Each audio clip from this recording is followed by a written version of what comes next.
verdadero Dios.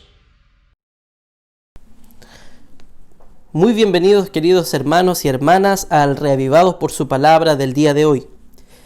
El texto bíblico que estudiaremos y meditaremos se encuentra en el libro de Jeremías, el capítulo 10, donde hace un contraste desde el verso 1 al verso 16 entre la religión de los pueblos circundantes a Israel y la religión del Dios verdadero, entre la construcción de ídolos y la adoración por la fe al Dios invisible de Judá.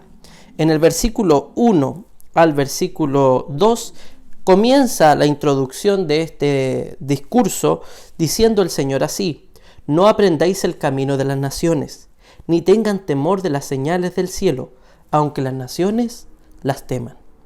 Las religiones paganas, casi todas, tienen un origen y movimiento voluntario de su quehacer en las estrellas y en la astrología.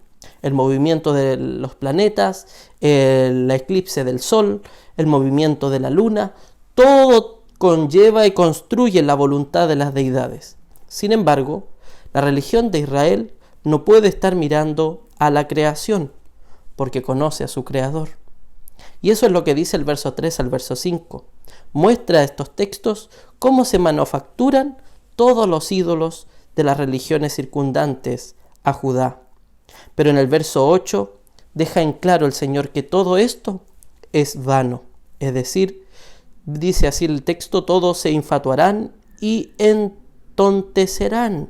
Enseñanza vana es el leño. Toda construcción de hombre tiene como resultado la propia destrucción de ésta. Pero la fe verdadera en un Dios invisible y poderoso es aquello que sustenta a todo Israel. Una fe en el Hacedor y no en la criatura. Esto es un llamado de atención para nosotros también hoy día. ¿En qué se basa el culto que hacemos? ¿En qué se basa la religión que vivimos?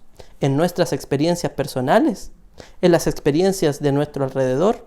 ¿En las emociones que hemos vivido?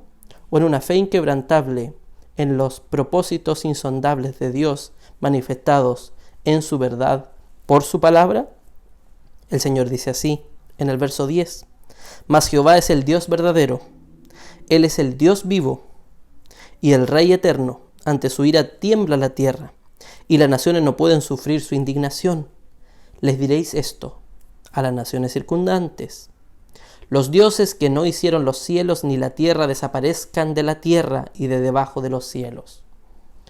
Él, hablando de Dios, hizo con su poder la tierra, con su saber puso en orden el mundo, y con su sabiduría extendió los cielos.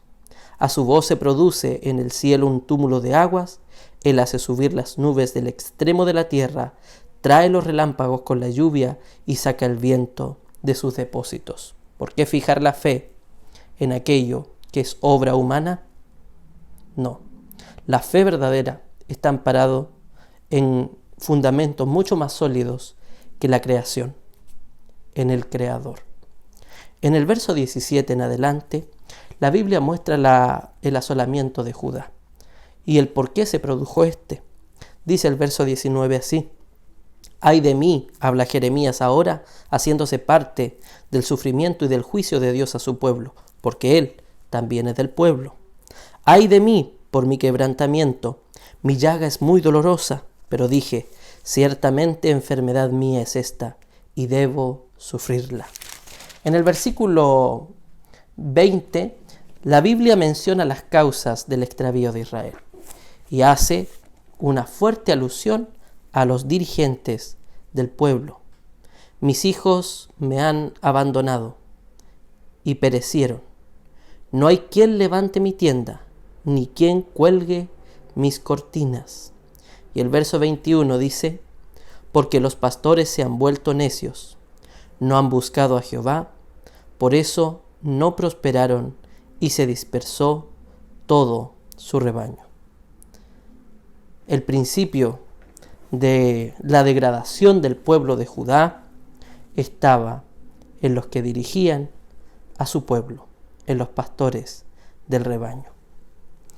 Sin embargo, ¿dónde radicó el problema de los pastores del rebaño?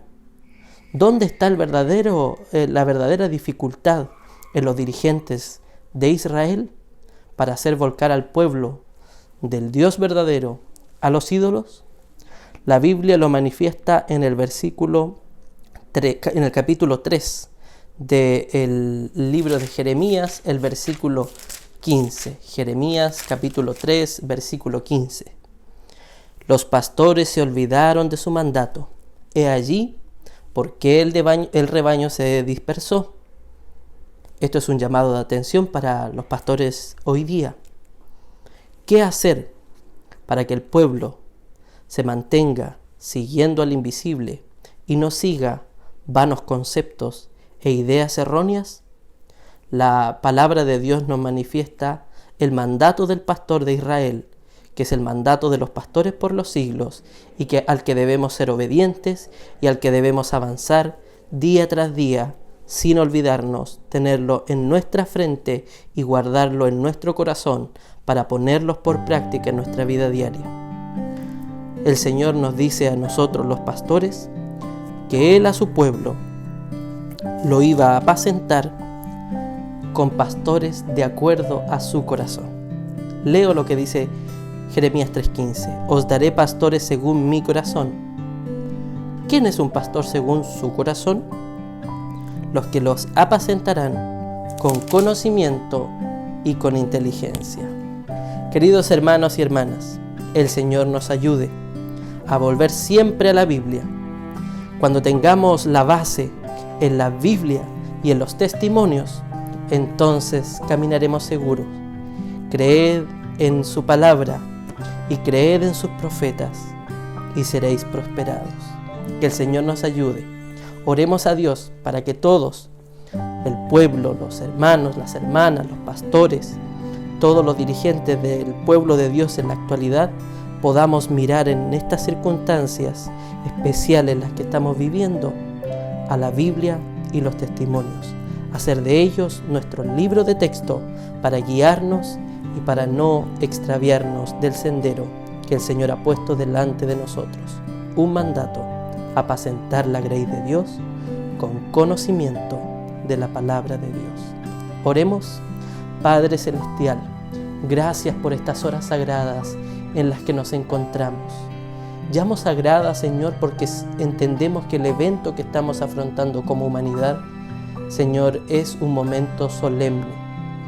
No conocemos lo que pueda estar ocurriendo, Señor, dentro del plan divino, pero nos has puesto señales a través de la Biblia y de los testimonios que van indicando que la hoja de ruta, Señor, está llegando al puerto indicado. Padre Celestial, ayúdanos a estar ahora más atentos que nunca, como hermanos, como hermanas, como ancianos, como líderes, como pastores, a esa hoja de ruta, que es tu palabra y la verdad presente. En el nombre de Jesús. Amén. Que Dios nos bendiga y que Dios nos ayude.